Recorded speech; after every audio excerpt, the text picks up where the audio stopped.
কল্পনা করুন, অন্ধকার আকাশে কোনো শব্দ নেই, রাডার স্ক্রিনে শূন্যতা, কিন্তু হঠাৎ 40,000 ফুট উপর থেকে 20 টন বোমা নিঃশব্দে ঝরে পড়ল শত্রুর হৃদয়ে। এটি কোনো সায়েন্স ফিকশন মুভির দৃশ্য নয়, এটি নর্থরপ গ্রুম্যান B2 স্পিরিটের নিয়মিত অপারেশন, যে বিমান শত্রুর চোখকে অন্ধ করে দেয়, রাডারকে মিথ্যে প্রমাণ করে, আর পৃথিবীর সবচেয়ে শক্তিশালী সেনাবাহিনীকেও কাঁপিয়ে তোলে, যার দাম একটি দেশের বাজেটের সমান, এবং যা একবার আকাশে উড়লে শত্রুরা টেরও পায় না কখন তাদের সবচেয়ে গুরুত্বপূর্ণ লক্ষ্যবস্তুগুলো ধ্বংস হয়ে গেছে। এই বিমানটি শুধু প্রযুক্তির অলৌকিকই নয়, এটি মানবজাতির প্রকৌশলগত শ্রেষ্ঠত্বের এক জ্বলন্ত প্রমাণ, যা আধুনিক যুদ্ধের গতিপথকে চিরতরে বদলে দিয়েছে। এর ডিজাইন এতটাই অভূতপূর্ব যে প্রথম দেখায় মনে হতে পারে এটি কোনো ভিন গ্রহের যান, যা আমাদের পরিচিত পৃথিবীর কোনো কিছুর সঙ্গে তুলনীয় নয়। এটি আমেরিকার পরমাণু প্রতিরোধের চূড়ান্ত প্রতীক। 1989 সালে প্রথম উড্ডয়নের পর থেকে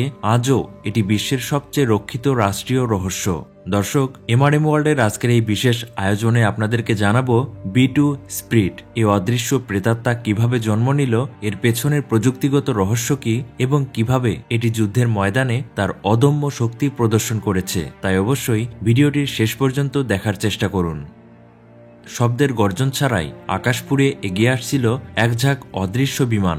আকাশের বুক চিরে নির্ভুল নিশানায় ছুটে চলা এই যুদ্ধযানগুলো ছিল যুক্তরাষ্ট্রের অত্যাধুনিক B2 স্টিলথ বোমারু বিমান। অপারেশন মিডনাইট হ্যামার নামে পরিচিত এই ভয়াবহ এবং নিখুঁত সামরিক অভিযানে মার্কিন যুক্তরাষ্ট্র এক রক্তহীন নিধনযজ্ঞ চালালো ইরানের পারমাণবিক স্থাপনাগুলোর উপর। সময় ছিল রাতের গভীরতম প্রহর, যখন ইরানের অধিকাংশ নাগরিক ঘুমিয়ে, তখন আকাশের উপর দিয়ে ঝড়ের মতো ছুটে এসেছিল আমেরিকার উড়ন্ত দানব। মাত্র 25 মিনিটের তাণ্ডবে কাঁপিয়ে দিয়েছিল পুরো পারস্যের মরুভূমি। যুক্তরাষ্ট্রের তৈরি এই লং রেঞ্জ বোমারু বিমানকে বলা হয় এভিয়েশন জগতের এক বিস্ময়। B2 স্পিরিটের ইতিহাস শুরু হয় 1970-এর দশকে। বিশ্ব দুটি শিবিরে বিভক্ত ছিল এবং স্নাউযুদ্ধের বরফশীতল উত্তেজনা তুঙ্গে। তখন যুক্তরাষ্ট্রের মনে ছিল একটি ভয়। সোভিয়েত ইউনিয়নের রাডার এবং বিমান প্রতিরক্ষা ব্যবস্থা এতটাই শক্তিশালী হয়েছিল যে কোনো বোম্বারকে সেখানে পাঠানো ছিল প্রায় আত্মহত্যা। সোভিয়েত ইউনিয়ন স্থাপন করেছিল S-300 বিমান বিধ্বংসী ক্ষেপণাস্ত্র, যা 200 কিলোমিটার দূর থেকে যে কোনো বোমারুকে ধ্বংস করতে পারত। তাদের radar network, surface two air missile, battery এবং অত্যাধুনিক ইন্টারসেপ্টর যুদ্ধবিমানগুলো মার্কিন যুক্তরাষ্ট্রের কৌশলগত বোমারু বিমানগুলোর জন্য এক প্রায় অভেদ্য প্রাচীর তৈরি করেছিল। এই পরিস্থিতিতে মার্কিন যুক্তরাষ্ট্রের পারমাণবিক প্রতিরোধ ব্যবস্থার বিশ্বাসযোগ্যতা বজায় রাখার জন্য এমন একটি বোমারু বিমানের প্রয়োজন ছিল যা এই প্রতিরক্ষা ব্যবস্থাকে সম্পূর্ণরূপে উপেক্ষা করতে পারে। প্রয়োজন ছিল এমন এক অস্ত্রের যা সোভিয়েত ইউনিয়নের গভীরে প্রবেশ করে তাদের সবচেয়ে গুরুত্বপূর্ণ সামরিক এবং রাজনৈতিক লক্ষ্যবস্তুতে আঘাত হানতে সক্ষম হবে। এই প্রয়োজনীয়তা থেকেই এক যুগান্তকারী ধারণার জন্ম হয়। এতদিন পর্যন্ত বোমারু বিমানের আত্মরক্ষার মূল মন্ত্র ছিল গতি এবং উচ্চতা, শত্রুর মিসাইল বা বিমানকে গতির মাধ্যমে পেছনে ফেলা অথবা অনেক উঁচু দিয়ে উড়ে তাদের নাগালের বাইরে থাকা। কিন্তু মার্কিন সামরিক পরিকল্পনাবিদরা বুঝতে পারছিলেন যে সোভিয়েত প্রযুক্তি এতটাই উন্নত হচ্ছে যে শুধুমাত্র গতি দিয়ে আর পার পাওয়া যাবে না। এর পরিবর্তে তারা এক নতুন দর্শনের দিকে ঝুঁকলেন। যদি শত্রুকে দেখতেই না পাওয়া যায় তবে সে আক্রমণ করবে কিভাবে? এই দর্শনই জন্ম দিয়েছিল অ্যাডভান্স টেকনোলজি বম্বার ATB প্রকল্পের। এটি ছিল এক নীরব বিপ্লবের সূচনা, যেখানে অদৃশ্য থাকায় হয়ে উঠল সবচেয়ে বড় অস্ত্র।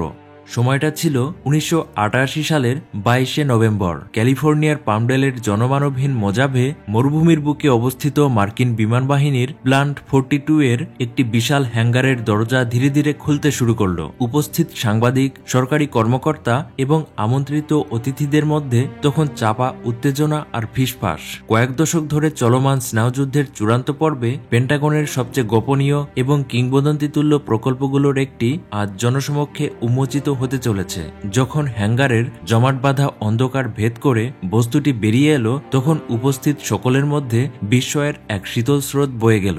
এটি কোনো সাধারণ বিমান ছিল না। এর কোনো লেজ নেই, কোনো পাখা নেই, কোনো কোণ নেই। এটি ছিল মসৃণ ডানার মতো দেখতে, প্রায় জীবন্ত এক সত্তা, যার কৃষ্ণবর্ণ শরীর চারপাশের আলো যেন শুষে নিচ্ছিল। এটি দেখতে অনেকটা কল্পবিজ্ঞানের পাতা থেকে উঠে আসা কোনো মহাকাশযানের মতো, এক অচেনা আগন্তুক যা পৃথিবীর বায়ুমণ্ডলে বেমানান।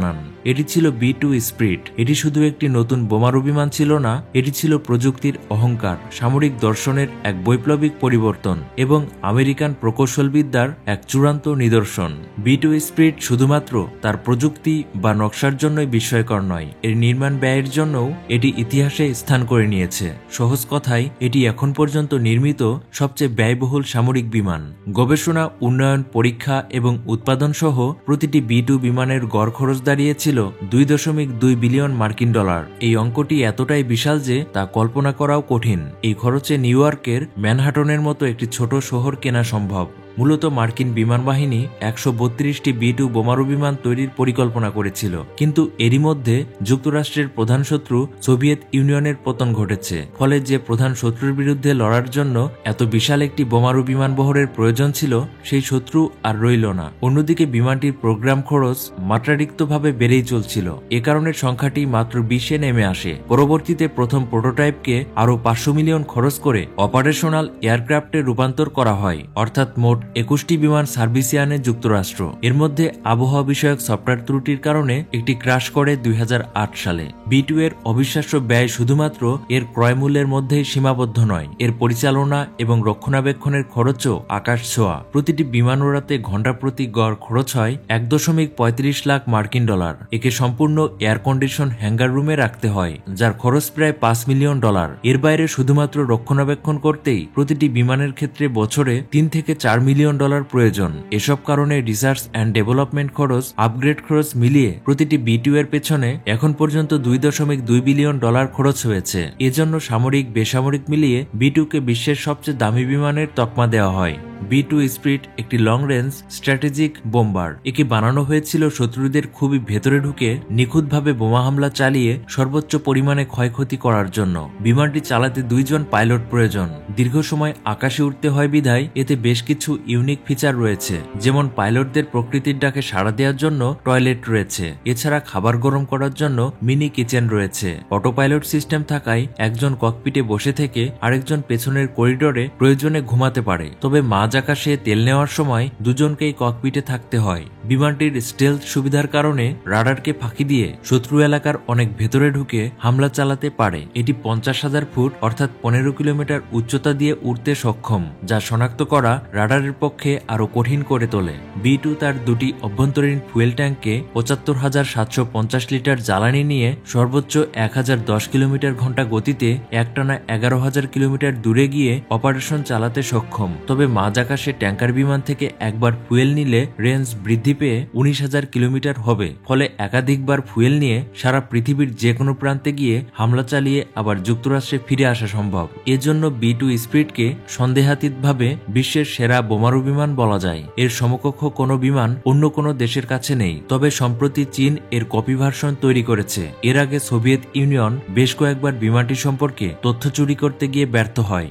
এটি 18 থেকে 23 টনের বিভিন্ন ধরনের বোমা বহন করতে সক্ষম। B2 স্পিরিটের দুটি ইন্টারনাল ওয়েপন বে রয়েছে। স্টেলথ সক্ষমতা রাখতে বিমানটি ডানার বদলে পেটের ভেতর তার অস্ত্রশস্ত্র লুকিয়ে রাখে। এটি 500 পাউন্ড ওজনের মোট 80টি বোমা বহন করতে পারে, অথবা ভিন্ন কনফিগারেশনে 36টি 750 পাউন্ড ওজনের ক্লাস বোমা বহন করতে পারে। আরও শক্তিশালী বোমা চাইলে 2000 পাউন্ডের মোট 16টি বোমা বহন করতে পারে। এসবই মূলত B2 এর প্রধান অস্ত্র।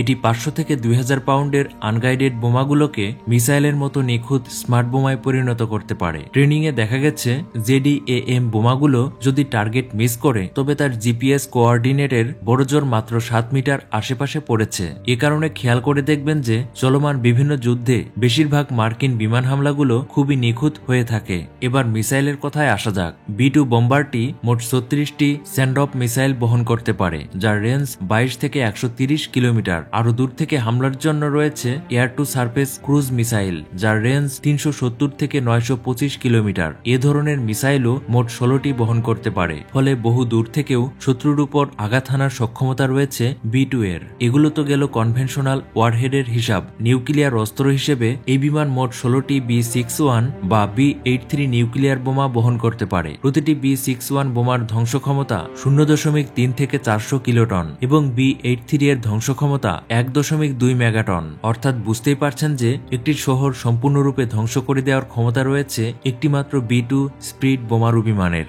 1999 সালে প্রথমবারের মতো B-2 স্টেলথ বোম্বার যুদ্ধের ময়দানে ব্যবহার করা হয়। কসোভো যুদ্ধের সময় সার্বিয়ার বিরুদ্ধে মার্কিন নেতৃত্বাধীন ন্যাটো কোয়ালিশন ফোর্স দেশটির শক্তিশালী আকাশ প্রতিরক্ষা ব্যবস্থাকে গুড়িয়ে দিতে যুক্তরাষ্ট্র তাদের তুরুপের তাস B-2 ব্যবহার করে। দেশটির হাতে সোভিয়েত ইউনিয়নের তৈরি তৎকালীন সময়ের অত্যাধুনিক S-300, S-200, S-125 সহ আরও কয়েক ধরনের এন্টি এয়ারক্রাফট মিসাইল ও উন্নত রাডার ব্যবস্থা ছিল, যা সাধারণ যে কোনো বিমানের হামলার জবাব দিতে সক্ষম। কিন্তু B-2 তো আর সাধারণ কোনো বোমারু বিমান নয়। যুক্তরাষ্ট্র থেকে 6টি B-2 বোম্বার প্রায় 5,500 মাইল উড়ে গিয়ে সার্বিয়াতে গুরুত্বপূর্ণ টার্গেট বিনা বাধায় হামলা চালিয়ে পুনরায় যুক্তরাষ্ট্রের হোম বেজে ফেরত এসেছিল। এই মিশন সম্পন্ন করতে 30 ঘন্টার মতো আকাশে থাকতে হয়েছিল বিমানগুলোকে। এই যুদ্ধে 8 সপ্তাহে মাত্র 50 বার আকাশে উড়ে সার্বিয়ার 33% হাই ভ্যালু বোম্বিং টার্গেটগুলো, বিশেষ করে military base, missile defence site, বিমান ঘাঁটি, আন্ডারগ্রাউন্ড বাংকার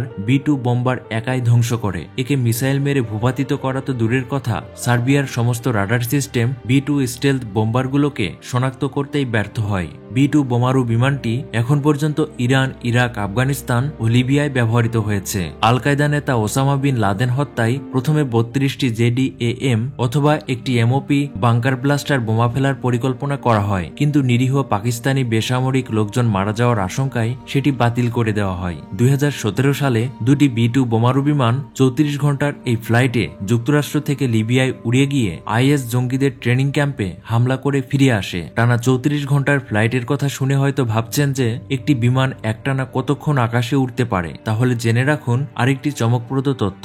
আফগানিস্তানে অপারেশন এন্ডিউরিং ফ্রিডমের সময় তালেবান নিয়ন্ত্রিত এয়ার ডিফেন্স সিস্টেম গুড়িয়ে দিতে আবারও B-2 বোম্বার ব্যবহার করে যুক্তরাষ্ট্র। দেশটির মিসৌরি অঙ্গরাজ্যের হোয়াইটম্যান এয়ারবেজ হচ্ছে এই বিমানের মূল ঘাঁটি। এখান থেকে সরাসরি উড়ে গিয়ে আফগানিস্তানে হামলার সিদ্ধান্ত নেওয়া হয়। এজন্য মাঝ আকাশে কয়েকবার রিফুয়েলিং করা হবে, আর তেলবাহী এসব ট্যাঙ্কার বিমান আসবে প্যাসিফিক অঞ্চলে ছড়িয়ে ছিটিয়ে থাকা বিভিন্ন মার্কিন বিমান ঘাঁটি থেকে। কিন্তু ফ্লাইট পথ বিশ্লেষণ করে দেখা গেল যে বিমানগুলোকে কিছু সময়ের জন্য রাশিয়ার নিয়ন্ত্রিত অঞ্চলের আকাশসীমা ব্যবহার করতে হবে। প্রতিদ্বন্দ্বী দেশের সবচেয়ে সেরা বোমারু বিমান সামরিক অপারেশনে আপনার দেশের আকাশসীমা ব্যবহার করবে, এটি আসলে মেনে নেওয়া যায় না। স্বাভাবিকভাবেই রাশিয়ার উপর দিয়ে উড়ে যাওয়ার অনুমতি পায়নি মার্কিন এয়ারফোর্স। বাধ্য হয়ে নতুন ফ্লাইট প্ল্যান সাজানো হয়। সেটি অনুযায়ী B-2 স্পিরিট প্রশান্ত মহাসাগর পাড়ি দিয়ে ভারত মহাসাগর হয়ে পাকিস্তানের আকাশসীমা ব্যবহার করে আফগানিস্তানে ঢুকে তালেবান সরকার নিয়ন্ত্রিত বিভিন্ন রাডার, মিসাইল ঘাঁটির উপর ব্যাপক হামলা করে। মিলিটারি এভিয়েশন ইতিহাসের সবচেয়ে দীর্ঘতম এই ফ্লাইটের ব্যাপ্তি ছিল 44.3 ঘন্টা। এই দীর্ঘ সময় বিমানগুলো কোথাও ল্যান্ড করেনি, তবে 5 বার মাঝ আকাশে ট্যাঙ্কার বিমান থেকে জ্বালানি সংগ্রহ করেছে। বিমানগুলো প্রতি 6 ঘন্টা পর পর 45,000 লিটার জ্বালানি নিয়েছিল। আরও অবাক করা ব্যাপার হলো, হামলা শেষে ফেরার পথে ভারত মহাসাগরে যুক্তরাষ্ট্রের সামরিক ঘাঁটি ডিয়েগো গার্সিয়া দ্বীপে ল্যান্ড করলেও সেখানে আগে থেকে থাকা 18টি B-1 ও B-52 বোম্বারের কারণে এই বিমানটি রাখার জায়গা ছিল না। ফলে ইঞ্জিন বন্ধ না করেই পাইলট দুজন নেমে যান। এ সময় আবারও রিফুয়েলিং করা হয়, পরিবর্তন করা হয় বিমানের টয়লেটের ট্যাঙ্ক, খাবার ও অন্যান্য আনুষঙ্গিক সাপ্লাই সহ নতুন দুজন পাইলট ককপিটে বসেন এবং বিমান নিয়ে যুক্তরাষ্ট্রে ফেরত যান। অর্থাৎ একটানা 70 ঘন্টা বিমানটির ইঞ্জিন চালু ছিল, একবারের জন্যও বন্ধ হয়নি বা কোনো সমস্যা হয়নি। এখানেই B-2 এর শ্রেষ্ঠত্ব প্রমাণিত। এটি আধুনিক এভিয়েশন ইতিহাসের এক বিস্ময়। বেসামরিক বিমানের মধ্যে সিঙ্গাপুর এয়ারলাইন্সের এয়ারবাস A350-900 ULR বিমানটি টানা 18.3 ঘন্টা ফ্লাইয়ের রেকর্ড আছে। তবে B-2 এর মতো এত দীর্ঘ সময় আকাশে ওড়ার রেকর্ড আর কোনো সামরিক বিমানের নেই। যুক্তরাষ্ট্র 2032 সালে এই বিমানগুলোকে অবসরে পাঠাবে। B-2 স্পিরিট এখনও সক্রিয়, কিন্তু এর স্থান দখল করতে আসছে নর্থরপের তৈরি B-21 রেইডার। মার্কিন সরকার এটিকে ভবিষ্যতের জন্য প্রস্তুত করছে। এটি আরও উন্নত স্টিলথ প্রযুক্তির, যার রাডার ফাঁকি দেওয়ার সক্ষমতা B-2 এর চেয়েও বেশি এবং কৃত্রিম বুদ্ধিমত্তা ব্যবহার করবে, অর্থাৎ AI ব্যবহার করবে। শেষ কথা, B-2 স্পিরিট শুধু একটি বিমান নয়, এটি একটি অদৃশ্য দূত যা শত্রু আকাশে ঢুকে এমন কাজ করে যা কেউ কখনো ভাবেনি। এটি আমাদের শিখিয়েছে শক্তি লুকিয়ে রাখার মধ্যে, ভয় দেখানোর চেয়ে অদৃশ্য হওয়া ভয়ঙ্কর। এই 21টি বিমানই পৃথিবীর মানচিত্র বদলে দিতে পারে। B-2 এর প্রতিটি চাকার টায়ারে লেখা থাকে এই বিমান পারমাণবিক যুদ্ধ শুরু করতে পারে। দর্শক, এখন আপনি ভাবছেন এমন বিমান কি কোনোদিন আমাদের দেশের আকাশে উড়েছে? কি ভাবছেন? পরবর্তী প্রজন্মের স্টিল বিমান কি আরো চমকপ্রদ হবে? এই প্রশ্নগুলোর উত্তর খুঁজতে থাকুন, কারণ প্রযুক্তির দুনিয়ায় অসম্ভব কিছুই নেই।